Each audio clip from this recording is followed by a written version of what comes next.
Hello बच्चों, स्वागत है साइंस कंजुगेट में। फिर आज रहे हैं एक और कॉन्सेप्ट के साथ।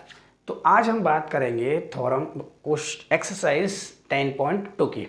पिछली वीडियो लेक्चर में हमने पढ़ लिया था थ्योरम 10.2, एक अच्छी तरीके से उसका प्रूफ सीखा था। तो उस प्लेलिस्ट जा करके देख लें अगर देखा ना हो तो। ये देख लेते हैं एक्सरसाइज 10.2। तो वही हम एनसीईआरटी के क्वेश्चन यहाँ से पढ़ेंगे और आप वहाँ से उसको रीड करेंगे या देखेंगे। तो सॉल्व करते हैं पहला question. From a point Q the length of a tangent to a circle is 24 centimetre. तो पहले फिगर देख लेते हैं फिर आराम से सॉल्व कर लेते हैं। तो फ्रॉम अ पॉइंट, तो बेसिकली हमें सर्किल बनाना पड़ेगा और ये सेंटर O हो गया। अब कहा from a point Q the length of a tangent to a circle is 24 centimetre. एक कोई टेंजेंट दे दी है जिसकी लेंथ कितनी दे दी है 24 सेंटीमीटर। नाम अभी नहीं डिस्कस हो पाएगा क्योंकि इसके क्वेश्चन पूरा पढ़ना पड़ेगा। From a point Q and the distance of a Q from a centre is 25। यानी कोई पॉइंट ले लिया Q जिसकी डिस्टेंस 25 सेंटीमीटर दे दी उस टेंजेंट पे। सिंपल, कोई दिक्कत नहीं भाई। ठीक है भाई, हमें रेडियस निकालनी है बस सर्किल। रेडियस निकालनी है सर्किल, यानी सिंपल ही हमको ये निकालना। इसको हम मान लेते हैं P पॉइंट, कोई दिक्कत नहीं। इसको Q पॉइंट उन्होंने खुद बोला, मेंशन किया है। तो हमें ये रेडियस निकालनी, सिंपल काम खत्म बुक का। तो आ जाते हैं। तो रेडियस तो हम निकाल लेंगे, हमने थ्योरम के बेसिस पर हम इसको सॉल्व कर सकते हैं। तो भाई ये तो पढ़ा है हमने, ये क्या होता है 90 बाई रेफर थ्योरम 10.1। और भाई ये 90 आ गया तो याद आ गई भाई किसकी, पीजीटी की, यानी कि पाइथागोरस थ्योरम की। तो उसी को लगाते हैं। तो वो सॉल्यूशन ये हो गया क्वेश्चन नंबर फर्स्ट। तो हमें दे दिया है, हाँ लिख सकते हैं हम P Q is equal to 24 centimetre. Basically ये क्या, लेंथ ऑफ द टेंजेंट। ठीक है भाई। और ओ क्यू कितना दे दिया हमें 25 सेंटीमीटर। हमें निकालना है रेडियस। रेडियस यानी ये क्या ओपी, इसको फाइंड करना है। तो लगा देते हैं भाई। पहले तो हम इसकी क्लैरिफाई लिखना पड़ेगा कि भैया ये 90 एंगल है। तो हम लिख लेते हैं एज वी नो, क्या जानते हैं भाई, क्या जानते हैं भाई, जानते हैं एज वी नो, क्या लिख सकते हैं O C is perpendicular to P Q. Simple, यहाँ लिख देंगे थ्योरम 10.1। भाई स्टेटमेंट आपको लिखना पड़ेगा, रेफर करना पड़ेगा कि लेंथ ऑफ द सॉरी ये जो रेडियस होती है वो उस टेंजेंट पर कैसा होता है, परपेंडिकुलर उस पीओसी पर। ये आपको लिखना पड़ेगा 10.1 का थ्योरम स्टेटमेंट। तो बेसिकली ओ सी परपेंडिकुलर पी टी हो गया। तो देन शो एंगल कौन सा हो गया, बोल देंगे जरा O P Q is equal to 90 degree. ठीक है भैया, कोई दिक्कत नहीं। हम बात करेंगे, अब लगाएंगे इन ट्राइंगल कौन सा ओ पी क्यू। ठीक है, हाँ भाई। तो लगा भाई कौन सी theorem, P G T by P G T. ठीक है भैया, पाइथागोरस थ्योरम। तो हाइपोटेनियस कौन सा हो जाएगा, राइट एंगल के सामने वाला।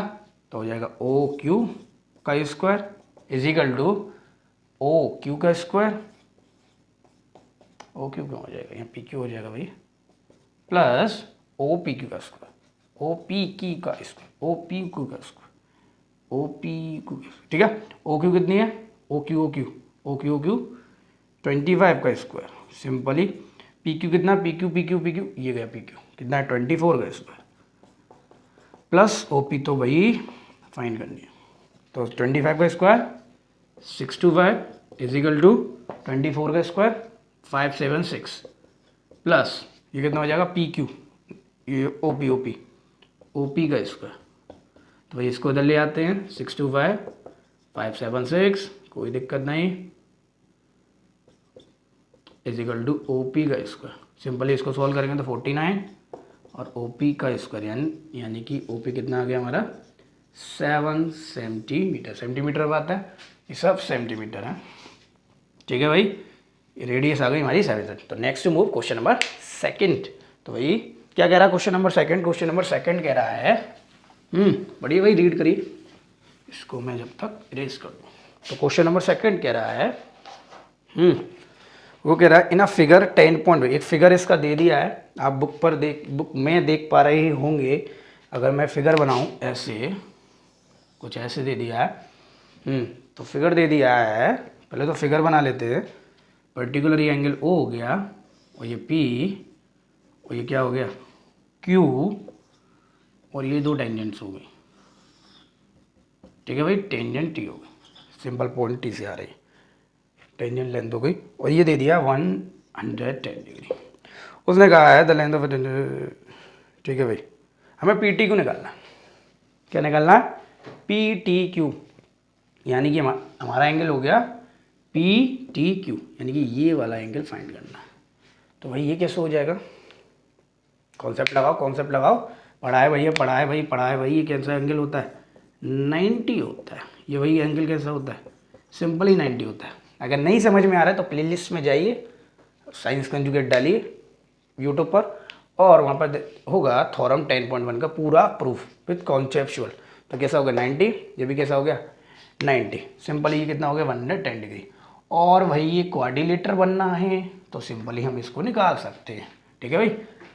तो क्वेश्चन नंबर सेकंड, तो बोल सकते हैं यहाँ पर हेयर, नाम बोल देंगे POQ, angle POQ is equal to 110 degree, ठीक है भाई, कोई दिक्कत नहीं।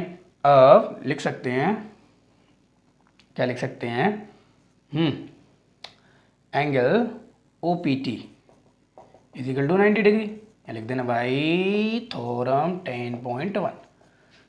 मैं बार बार कह रहा हूँ, इसका स्टेटमेंट लिखना है वहाँ पर, ठीक है। अब यहाँ पे क्या हो जाएगा भाई, जल्दी से, OQT कितना हो गया 90, सिंपल भाई, लॉट के कॉन्सेप्ट लगा देंगे, तो लगाएंगे इन क्वाड्रिलेटर हो गया, जल्दी से बताएंगे कौन सा क्वाड्रिलेटर है, PTQO, इन PTQO क्वाड्रिलेटर,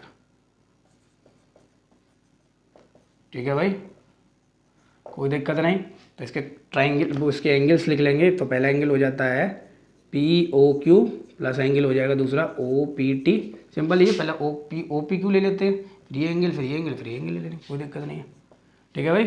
फिर कौन सा बचेगा, कोई सा ले सकते हैं, इसमें कौन सा हो जाएगा, OPT ले लिया हमने, अब लिख सकते हैं PTQ जो निकालना है, प्लस और कौन सा हो जाएगा, ये बचा OQT, ये किसके इक्वल होगा 360, यहाँ लिख देंगे भाई, क्या लिख देंगे बाई ASP, यानी कौन हो गया एंगल, कौन हो गया भाई एंगल सम प्रॉपर्टी। तो सिंपली POQ कितना दिया है 110 डिग्री, सिंपल OPT 90, PTQ भाई निकालना है, ये कितना हो गया, ये भी 90, सम करो आंसर लाओ, ये कितना हो गया 90, कितना हो गया भाई 90, 180 plus PTQ is equal to 360, simple simple simple simple कितना हो गया भाई 0, 9 और 290, ठीक है ना, प्लस PTQ, तो कितना आ जाएगा PTQ हमारा, सिंपल इधर ले जाएंगे तो PTQ आ जाएगा हमारा 70 डिग्री, यही हमारा आंसर है। ऑप्शन में आप क्लेरिफाई कर देंगे 70 डिग्री मेंशन है, और भाई ऑप्शनल पेपर में काफ़ी वेटेज है तो इस क्वेश्चन को निगलेक्टेड ना करें। Move to question number 3। आपको समझ में आ रहे होंगे क्वेश्चन, तो वीडियो को लाइक करें, वीडियो को शेयर करें और ज़्यादा से ज़्यादा दोस्तों को जोड़ें, ठीक है भाई, जिससे कि अच्छी फैकल्टी मिल सके इस चैनल पर, ठीक है भाई। क्वेश्चन नंबर 3, तो क्वेश्चन नंबर 3 कह दिया, ये भी बहुत ही आसान क्वेश्चन है। इसमें कह दिया if tangent PA and PB from a point to a circle with a center O are inclined to each other at an angle of 80 degree, then find POA। तो ध्यान से रखेंगे, पहले हम फिगर बना लेते हैं देख कर, ठीक है भाई। तो इसको इधर रख देते हैं, आप रीड कर रहे होंगे वहाँ पर। तो ये मेरा सर्किल हो गया, सेंटर O, और उसने कहा दो टेंजेंट्स हैं जो कि P पॉइंट से आ रही हैं, ठीक है भाई। ये हो गया A, ये हो गया B, ये P पॉइंट, ठीक है। और उसने बोल दिया है, हाँ भाई O, ये एंगल हो गया, ये एंगल, इसने कहा है आर इंक्लाइंड एंड मेक आन 80 डिग्री एंगल, ये इंक्लाइंड कर रही हो, कितना एंगल बना रही हैं 80 डिग्री, तो ये कितना एंगल हो जाएगा अपना 80 डिग्री, सिंपली, कोई दिक्कत नहीं। दोबारा देख लेते हैं क्या कहा उसने, with the center O are inclined to each other at angle of 80 degree. बात समझे, कितने पे इंक्लाइन कर रही हैं 80 डिग्री पर, और उसने कहा है POA निकालो, इसको निकालो भाई। कोई दिक्कत नहीं। अपना कॉन्सेप्ट लगाइए सिंपली। ये कितना हो जाएगा 90, ये भी कितना हो जाएगा 90, और इसको ऐसे कर दो। और अभी जस्ट प्रूव किया है पिछली वीडियो में। क्या प्रूव किया है? ये एंगल, जैसे इसको 1 मान लेते हैं, 2 एंगल 1 एंगल 2 के इक्वल होता है सिंपली, ठीक है। और ये पूरा 80 दे दिया, तो इसको मैं क्या लिख सकता हूँ 40 लिख सकता हूँ ना। और इसको भी क्या लिख सकता हूँ 40, नहीं लिख सकता। और ये क्या हो गया भाई 90, तो ये एंगल निकालने में क्या दिक्कत है? लगाओ भाई थ्योरम। नहीं लगा पाओगे ASP, angle sum property of triangle. तो देखो जरा सिंपली, ये ध्यान रखें ना 1 और 2 इक्वल होते हैं। अभी जस्ट प्रूफ किया है कि ये दोनों एंगल कैसे होते हैं, इक्वल होते हैं, ठीक है। और ये दोनों लेंथ इक्वल होती है, और ये वाले दोनों एंगल इक्वल होते हैं। तो लिखेंगे भाई, क्या लिखेंगे? हेयर, तो ये एंगल कौन सा हो गया? एंगल APO नहीं, एंगल लिखेंगे APB। कितना हो गया 80 डिग्री, ठीक है भाई। ध्यान से देखेंगे, और मैं बोल दूंगा एंगल OAP नहीं, हाँ OAP कितना हो जाएगा 90 बाई थ्योरम 10.1, ठीक है भाई। और ऐसे लिख दूंगा एंगल, अब 90 की ज़रूरत नहीं तो डायरेक्ट करूँगा। ये वाले दोनों इक्वल हो जाएंगे, तो इनका नाम बोलो जरा। एंगल कौन इक्वल हो जाएगा भाई, कैसे हो जाएंगे बताओ? हाँ तो बोल देंगे POA is equal to angle POV, ठीक है भाई। लिख देंगे बाई थ्योरम 10.2। हमने एक्स्ट्रा प्रूफ किए थे 2 CPCT से, नहीं देखा हो तो जाकर के चेक कर सकते हैं। साइंस कंजुगेट डालिए और वहाँ पर देखिए थ्योरम 10.2 ऑफ क्लास 10। ये आगे दोनों इक्वल, ठीक है भाई। वहाँ पर ही बोल दो कौन से इक्वल हो गए। एंगल बोल दो वेल फटाफट से। Angle OPA is equal to angle OPV। ये भी कैसे हो जाएंगे बाई थ्योरम 10.2। कोई दिक्कत नहीं, आपकी NCERT में नहीं मिला होगा, ये लिखा नहीं होगा, तो सिंपल ही आप देख सकते हैं वहाँ पर जा करके और सिंपल ही समझ सकते हैं। तो ये इतना काम हो गया। तो मैं बोल सकता हूँ, क्या बोल सकता हूँ, OPA is equal to OPV कितना हो जाएगा भाई, डिवाइड हो गया, इक्वल है तो 40-40 जे हो जाएंगे सिंपली, ठीक है। और ये 1 हो गया, और 2 हमें निकालना था POA, यानी कि ये वाला एंगल निकालना है। तो क्या लगा रहा हूँ, देखो इन ट्रायंगल, कौन सा ट्रायंगल बोलो भाई, OAP, एंगल A कितना हमारा 90, ठीक है भाई। ध्यान रखना, ये लिख सकते हो, चलो मत लिखो, पता नहीं लगा।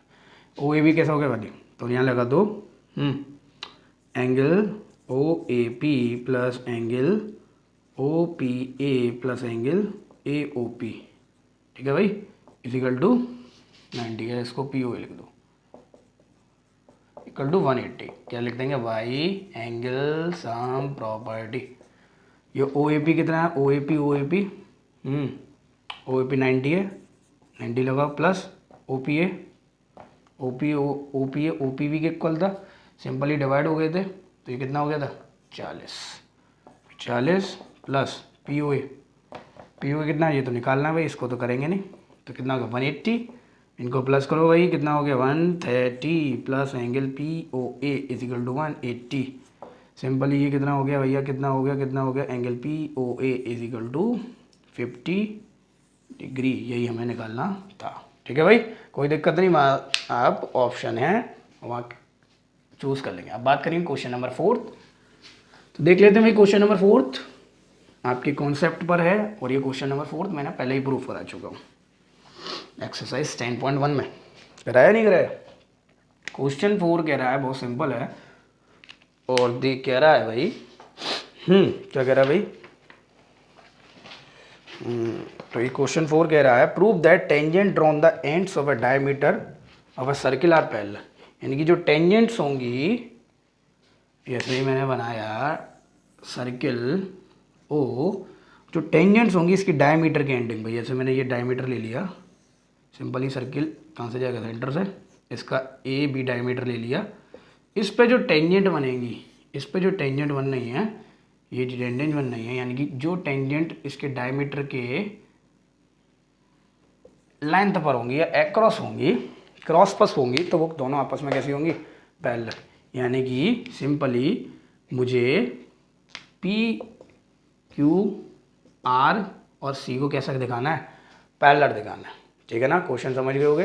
ये डायमीटर ऐसे भी हो सकता है और ये टेंजेंट ऐसे भी हो सकती है, कैसे भी बना लें, कोई दिक्कत नहीं। तो भाई ये क्वेश्चन आप यहीं से समझ जाएंगे। ये एंगल कैसा हो जाएगा 90, तो हम 10.1। ठीक है भाई, ये एंगल भी कैसा हो जाएगा 90, तो हम 10.1। ठीक है भाई, कोई दिक्कत नहीं। आप यहाँ से देख सकते हो दोनों एंगल का सम कितना है 90 90, नहीं है भाई 90 90, 90 90 कहाँ 180 है, 90 प्लस 90। और हमने पढ़ा है भाई, क्या पढ़ा है, हमने पढ़ा है कि दोनों एंगल का सम या दो लाइंस के बीच का एंगल का सम 180 होता है। ये भी 90 हो जाए और ये भी 90 हो जाए, तो ये दोनों लाइन कैसी हो जाएंगी parallel with the help of को इंटीरियर एंगल्स। बात समझ में आया, किससे हो जाएंगे 90 प्लस 90 180 फॉर्म हो रहा है, कैसा फॉर्म हो रहा है 180, तो ये कैसे होंगे को इंटीरियर एंगल। ऐसे ना करो तो आप ऐसे कर सकते हैं, ये भी 90 हो जाएगा और भाई ये क्या बना रहा है जेड बना रहा है जेड, तो सिंपल ये कौन से ऑल्टरनेट इंटीरियर एंगल। तो जब ऑल्टरनेट इंटीरियर एंगल्स होते हैं, 9 तो पढ़ा है, तो वो लाइन कैसी होती हैं ऑल्टरनेट इंटीरियर एंगल्स इक्वल होते हैं, तो लाइन भी आपस में कैसी होती हैं पैरेलल होती है। नहीं पढ़ा है तो भैया प्लेलिस्ट में जाओ, 9th कॉन्सेप्ट के नाम से वीडियो डली हुई है, तो जाकर चेक करो और ज्ञान को अर्जित करो। तो भाई क्वेश्चन नंबर इसी को अगर ला देते हैं तो बोल देते हैं एंगल तो ऐसा लिख लेते हैं गिवन। तो बेसिकली उन ऑप्शन में गिवन विवन नहीं था तो आप लिख सकते हैं वहाँ पर। हाँ, तो P Q and R C, या पी क्यू आर सी मत लिखो, आप लिखो A B. A B is a diameter of circle having center O। ठीक है भाई, और क्या लिख सकते हैं, गिवन दे दिया है, ये गिवन लिखो या ड्रॉ कर लो, कुछ भी कर लो। हमें प्रूफ क्या करना है, या लिख लो P Q and R C are two tangents. कोई दिक्कत नहीं, P Q and R C क्या दे दिए, दो टेंजेंट दे दिए। यही प्रूफ करना है टू प्रूव कि P Q parallel to R C है। सिंपल, तो गाड़ी चलाओ टू प्रूफ से।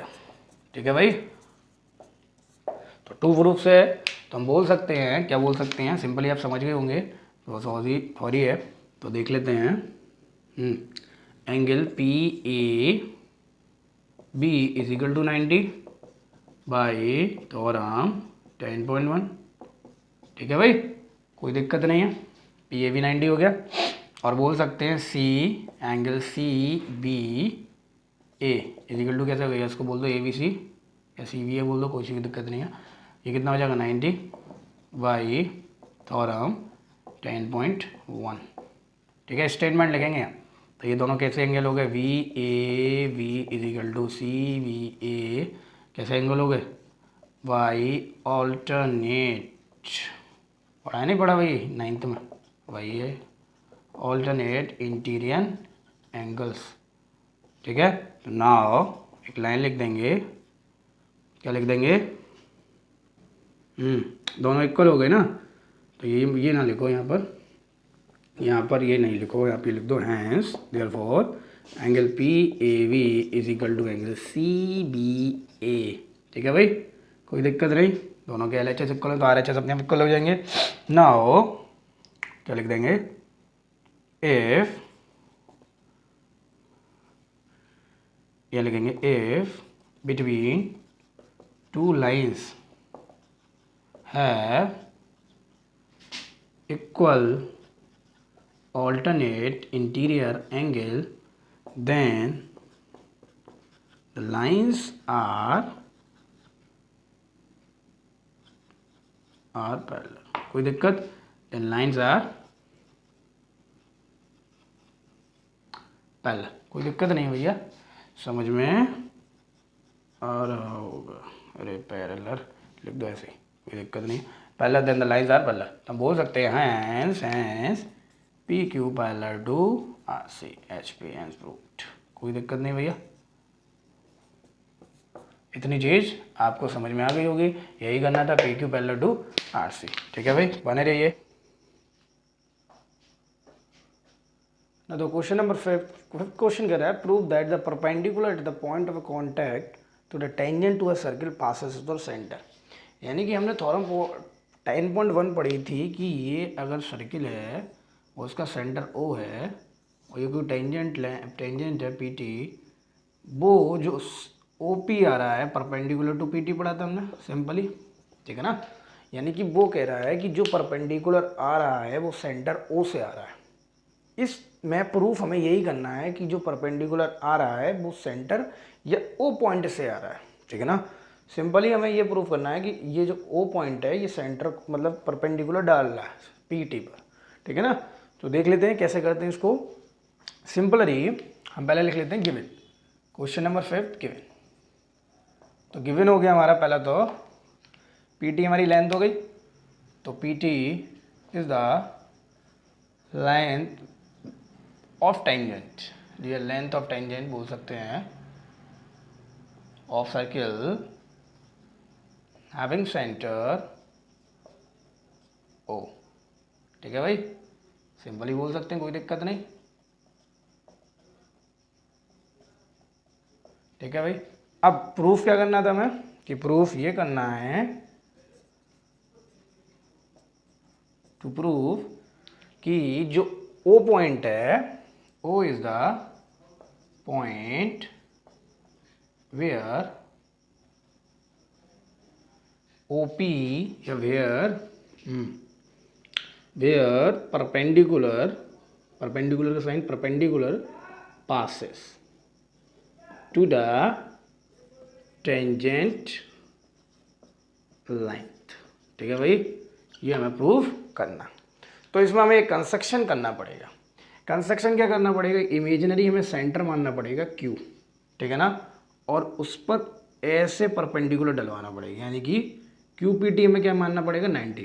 OPT तो पहले से 90 है और QPT भी कैसा मानना पड़ा हमें कंस्ट्रक्शन के थ्रू 90, क्योंकि तभी हम इसको प्रूव कर पाएंगे कंस्ट्रक्शन। तो सिंपली तो लिख देंगे यहाँ पे let Q is the point या to be a point. Simply हम बोल सकते हैं, क्या बोल सकते हैं, to be a point. Let Q या let to be the point passes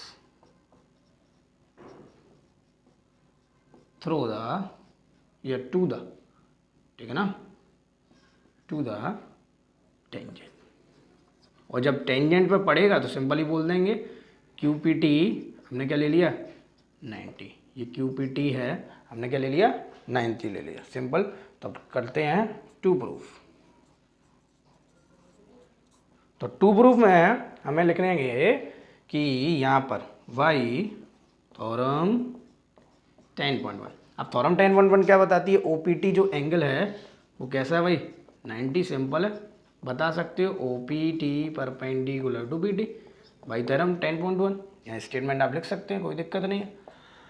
अब लेकिन इसको मान लो इक्वेशन फर्स्ट, और लेकिन हमने कंस्ट्रक्शन किया कि QPT हमारा कैसा है 90 हो गया, इसको सेकंड मान लो, यानी कि इसके LHS इक्वल हो गए तो RHS भी इक्वल हो गए। दैन बोल सकते हैं OPT is equal to angle QPT। अरे भाई ये कैसे हो गया, यानी कि OPT QPT से इक्वल भी हो गया, लेकिन ये इक्वल नहीं होगा। क्यों नहीं होगा वो समझने वाली बात है। ये OPT ये एंगल बना रही है और QPT ये एंगल बना रही है, यानी कि OPT जो है वो बड़ा एंगल बना रही है और QPT कैसे बना रही है छोटा। ये बड़ा है तो ये इक्वल कैसे होंगे, तो बोल देंगे, ठीक है, ये बोल देंगे यहाँ पे क्या बोलेंगे, it condition is not follow. ठीक है ना, कब फॉलो होगी ये समझने वाली बात है। ये जब फॉलो होगी जो O है या Q है ये आपस में कंसाइड कर जाएंगे। अब भाई कंसाइड का मतलब हमने 9th में बहुत अच्छी तरीके से समझा। सिंपल एक समझ लो, जैसे कोई एक लाइन है AB और ये कौन सी लाइन है C पॉइंट। अगर B और C आपस में कंसाइड कर जाते हैं, सिंपल हम बोल सकते हैं अगर ये B वाला C इस पर आ जाता है तो ये एक पॉइंट की तरह काम करेगा। यानी कि बी सी जो ए बी है वो ए सी के इक्वल हो सकता है। कब हो जाएगा? जब बी और सी आपस में कंसाइड कर देंगे। सिंपल, एक पे एक आ जाएगा, ठीक है ना। तो ए बी किस पर आ जाएगी? ए सी पर, और ए सी किस पर आ जाएगी? ए बी पर। तो दोनों की लेंथ इक्वल हो जाएगी। तो ये कंडीशन जब भी फॉलो होगी, ये दोनों लेंथ जब भी इक्वल होंगे, जब ये आपस में कैसे कर जाएंगे? कंसाइड। तो लिख देंगे नाउ इट इज या इट कंडीशन फॉलो, ठीक है ना,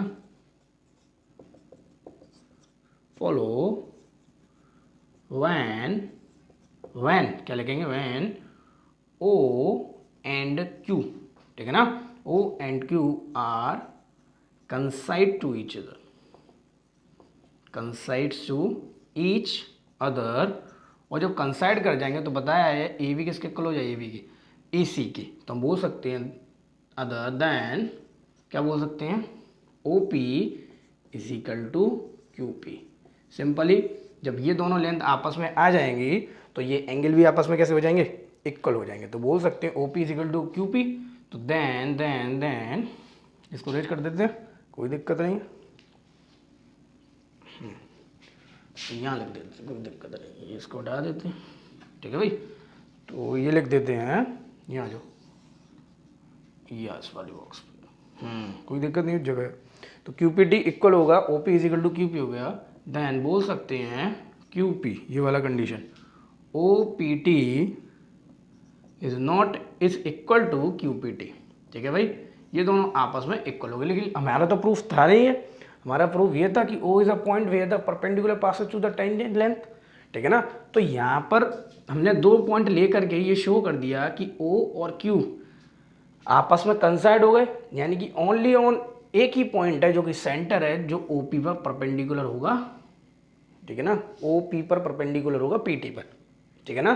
तो बोल देंगे there is only one which is center which perpendicular to tangent, ठीक है भाई, कोई दिक्कत वाली बात नहीं है। इसको हटा देते हैं। Next question number 6। तो बढ़िए भैया जल्दी से क्वेश्चन नंबर 6 को पढ़िए फटाफट से। तो देखो क्वेश्चन नंबर 6 कह रहा है, क्या कह रहे हैं भाई? क्वेश्चन नंबर 6 कह रहा है, क्या कह रहा है? पढ़ो।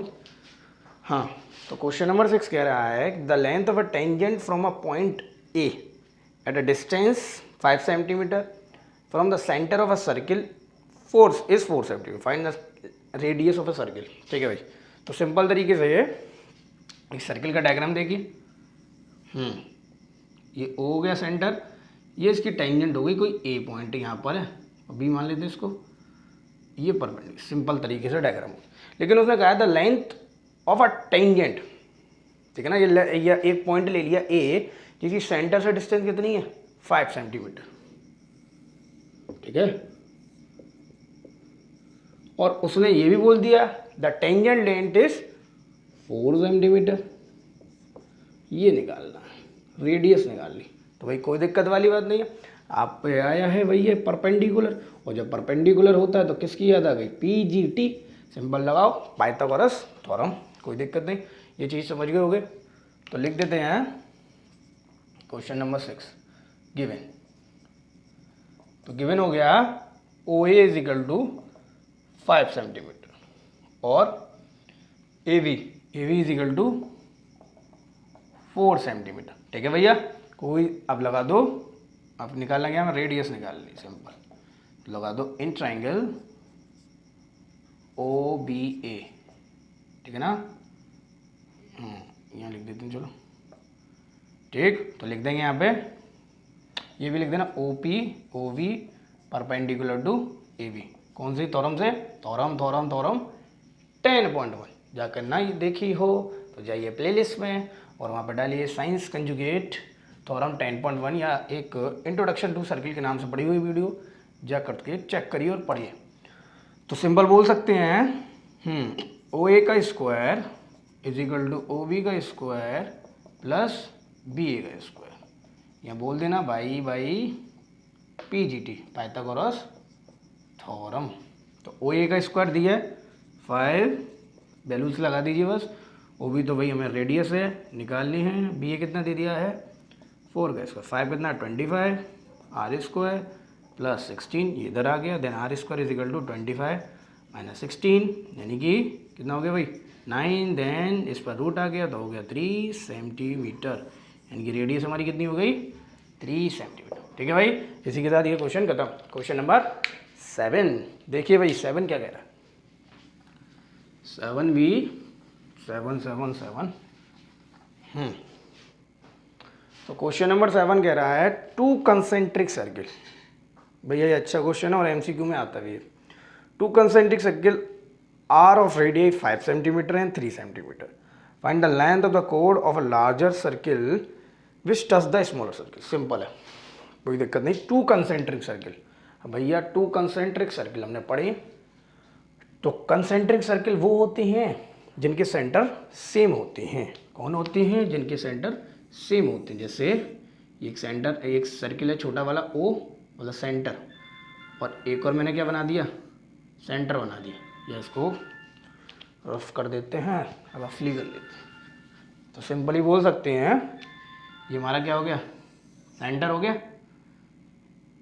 ये सेंटर हो गया ओ पहला सर्किल, और एक और सर्किल इस पर बना दिया। ठीक है भाई, साइकिल कम शेप ज़्यादा दिखाई दे रहा है तो साइकिल बना लेना भाई। तो ये क्या हो गया इसका हैविंग सेंटर, कंसेंट्रिक सर्किल मतलब जिसका सेंटर सेम हो। तो एक होता था कॉनकरेंट सर्किल्स, तो उनमें क्या होता था रेडियस सेम होती है, ठीक है ना, सर्किल डिफरेंट, वो सेंटर डिफरेंट होता है। तो उसने कहा है छोटे वाले की रेडियस कितनी दी है 3 सेंटीमीटर, तो ये हो गई 3 सेंटीमीटर, और बड़े वाले की कितनी दी है 5 सेंटीमीटर, तो इट इज़ 5 सेंटीमीटर। ठीक है भाई, इट इज़ 3 सेंटीमीटर। अब उसने कहा है बड़े वाले की कोड, ये कोड हो गई बड़े वाले की, सिंपली जो छोटे वाले सर्किल को टच कर रही है, यानी कि कुछ फीलिंग आ रही होगी, ठीक है ना, कुछ वैल्यूबल समझ में आ रहा होगा कि हम करना क्या चाह रहे हैं।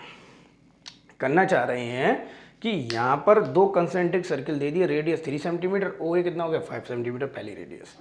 अब देखो बड़े वाले जो कोड है ए बी है, वो छोटे वाले सर्किल की क्या हो गई टेंजेंट हो गई, और भाई टेंजेंट आ गई और रेडियस आ गई, रिलेशनशिप जानते हैं भाई, तो थ्योरम ऑफ 10.1, यानी कि ये कैसा हो जाएगा परपेंडिकुलर, निकाल सकते हैं।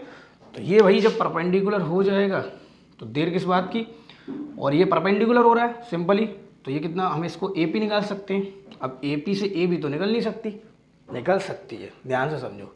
हमने 9th में पढ़ा है कि ये सर्किल है, ये सर्किल है और ये सेंटर ओ है और कोई रेडियस है, ठीक है ना, सिंपली कोई रेडियस है, और ये नहीं ऐसे नहीं, ऐसे ही करो, ये डाला, तो ये रेडियस होती है वो कोड पर क्या डालती है परपेंडिकुलर बाइसेक्टर, ठीक है ना, क्या डालती है परपेंडिकुलर बाइसेक्टर, यानी कि ये वाली लेंथ और ये वाली लेंथ आपस में कैसे हो जाएंगी इक्वल हो जाएंगी। We have proved in 9th class, ठीक है ना। तो सिंपली ये दोनों आपस में कैसे हो जाएंगे इक्वल, ये भी तो एक कोड ही है और ये क्या रेडियस है, ठीक है ना। तो हटा देते हैं उसको, क्या लिख देते हैं, तो ये कैसे हो जाएंगे आपस में इक्वल, तो गिवन लिखते हैं, कोई दिक्कत नहीं, हमारा टारगेट एक वैल्यूबल मिल गया कि हमें करना क्या था और क्या हो गया।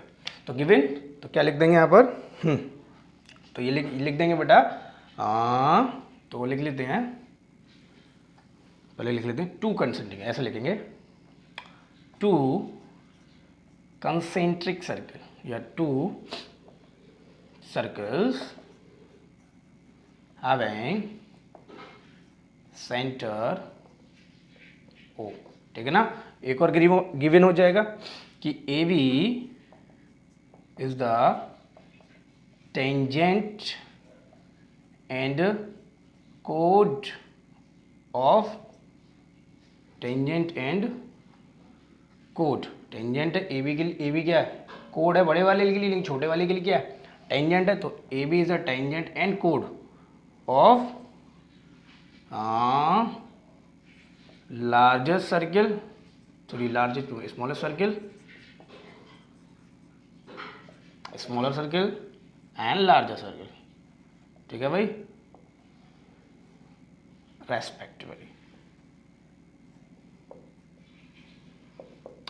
रेस्पेक्टिवली हमने ये चीज़ लिख दी।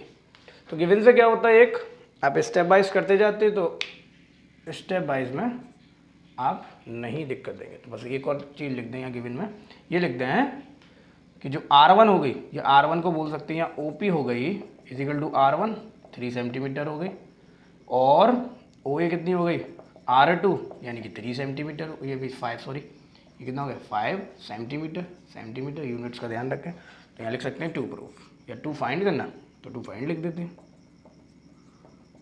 तो टू फाइंड हमें करना है भैया AB निकालना, तो AB की लेंथ निकालनी, ठीक है भैया। जब AB की लेंथ निकालनी है तो अभी हमने टारगेट पूरा कर लिया, बस आपको उतारना है सिंपल तरीके से।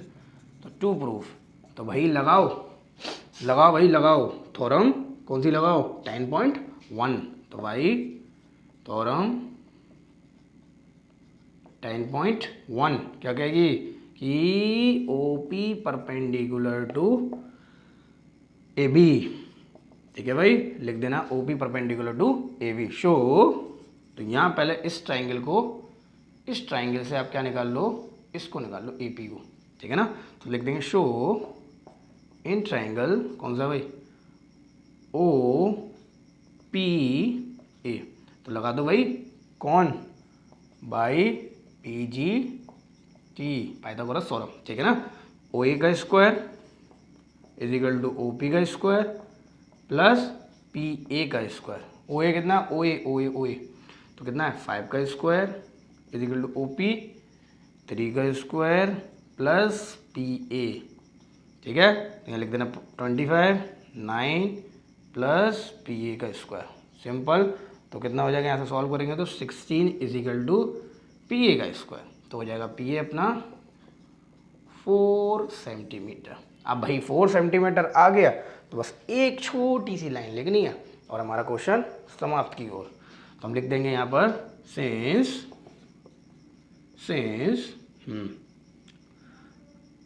OP परपेंडिकुलर टू AB, ठीक है ना, या AB बोल देना, AB क्या कोड है तो कोड लिख देना, ठीक है ना, या ऐसे नहीं लिखें, आप ऐसे लिख दें सिंपल तरीके से, आप ऐसे ना लिखें, शब्दों में लिख दें तो अच्छा लगेगा।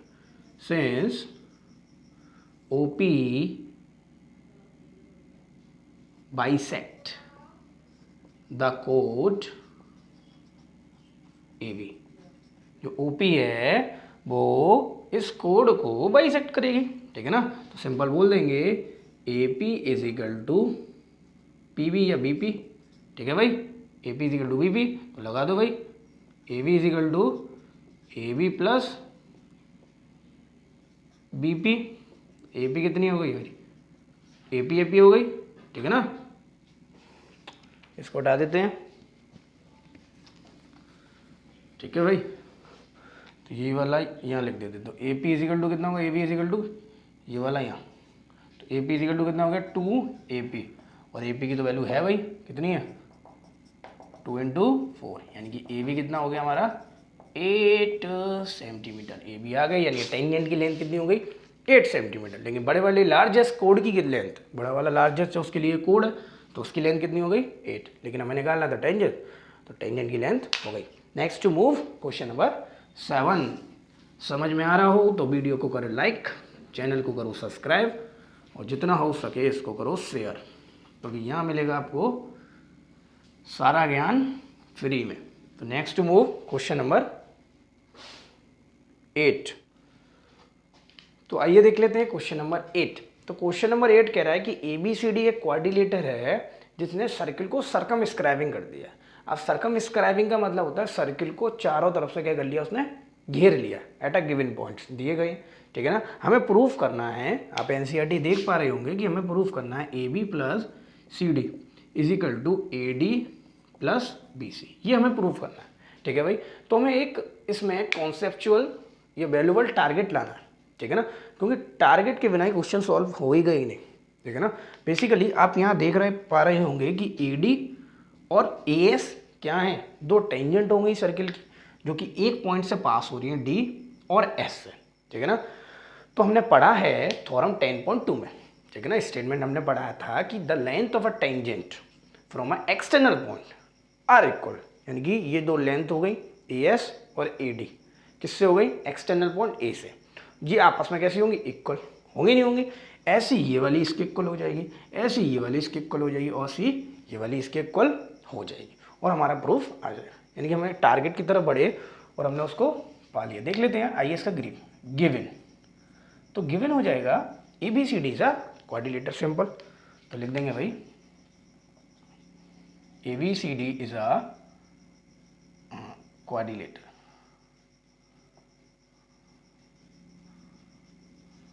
ठीक है भाई, अब हमें प्रूफ जो करना है वो लिख लेते हैं, टू प्रूफ। तो टू प्रूफ करना है, यही करना है कि AB plus CD is equal to AD plus BC। तो आ जाते हैं अपने टू प्रूफ है, जहाँ पर हमें अपने टारगेट पाना है। तो टू प्रूफ आ गया। तो सिंपली बोल सकता हूँ AD एंड AS कैसे हो गए, इक्वल हो गए। तो ऐसे लिखेंगे, वी नो दैट, क्या जानते हैं भाई, AD is equal to AS। AD किसके इक्वल हो गया, AS के। अब मुझे यहाँ पहले AB चाहिए और CD चाहिए, तो इसका गैप बनाना पड़ेगा। AD किसके इक्वल हो गया, AS के। तो यहाँ लिख देंगे, ये मैं स्टेटमेंट लिख दे रहा हूँ एक में, फिर आप पूरे में लिख देना, द लेंथ ऑफ टेंजेंट। वो बेटा ये बहुत ही ज़्यादा पूछे जाने वाला क्वेश्चन, और इसके क्वेश्चन बेसिस पर क्वेश्चन नंबर 13 भी है आपका NCERT में। 13 या 12 है कोई, 13 है सर, 13 या 11 है कोई question. The length of a tangent is equal या are equal from external point. ठीक है भाई, कोई दिक्कत नहीं भाई। तो AD किसके इक्वल होगा, AS के इक्वल हो गया हमारा। ठीक है भाई, अब AD हमारा AS के इक्वल हो गया। अब हमें पहले क्या चाहिए, AB चाहिए, यानी कि हमें DB लाना है, तभी तो AB आएगा। तो DB किसके इक्वल कर दूं मैं, DQ। DB is equal to BQ। ठीक है ना, तो इसी में भी आप यही रेफर कर देंगे, सिंपल भाई। ठीक है ना, लेकिन आपको वहाँ लिखना पड़ेगा एग्जाम में। और हम थर्ड में, अब हम पे AB भी आ गया। ठीक है ना, पहले हमें LHS की बात करें, AB आ गया। अब किसकी जरूरत है, CD। जब LHS अपने आप सही चलेगा तो अपने आप RHS तो आ जाएगा, RHS की चिंता ही नहीं करनी है हमें। तो हमें CD चाहिए, तो CD का मतलब दिस वन। ठीक है ना, CD ये है, यानी कि मैं CP किसके इक्वल कर दूँ, CQ के। आ रहा होगा बेटा समझ में, तो बोल सकता हूँ CP is equal to CQ। यही मेरा क्या हो जाएगा, इसमें स्टेटमेंट हो जाएगा। ठीक है भाई, CP आ गया। अब CD के लिए मुझे PD की ज़रूरत है, तो PD किसके इक्वल हो जाएगा, DS के। ठीक है ना, तो बोल दूंगा PD is equal to DS। यही हमारा हो जाएगा। तो इसको बोल दो first, simply second, third, fourth equation हो गई। इनको क्या कर दो, पर्टिकुलरली LHS में ऐड होगा, RHS में। तो लिख दो adding equation first, second and third and also fourth. ठीक भाई, इनको ऐड कर दीजिए आप, AD plus DB plus CP plus PD is equal to AS plus BQ plus CQ plus DS, है ना, सिंपल ये DS। तो AD DB के इक्वल हो जाएगा, ये बन जाएगा AB हमारा, AD प्लस DB, AB बन गया, प्लस CP प्लस PD। तो CP प्लस PD बन गया हमारा, क्या बन गया भाई, CD बन गया। यानी कि हमारा LHS आ गया। RHS तो चिंता ही नहीं करना, अपने आप आएगा। सिंपली हमारे LHS RHS इक्वल हो सकते हैं। तो AS के साथ जरा देखो, AS के साथ कौन आएगा, DS। तो इसके साथ आप ये लिख लेंगे, ये क्या बना लेगा आपका AD। तो मैं लिख देता हूँ बेटा AD, आप समझ पा रहे होंगे। AS किसके इक्वल हो गया, AS मतलब AS और प्लस DS हो गया, तो वो किसके इक्वल हो जाएगा, AD के इक्वल हो जाएगा। ठीक, प्लस, और ये BQ और CQ क्या बना रहे हैं, BC बना रहे हैं। यही हमारा क्या था, प्रूफ था, और हमने प्रूफ अच्छी तरीके से कर लिया। तो next to move question number 9।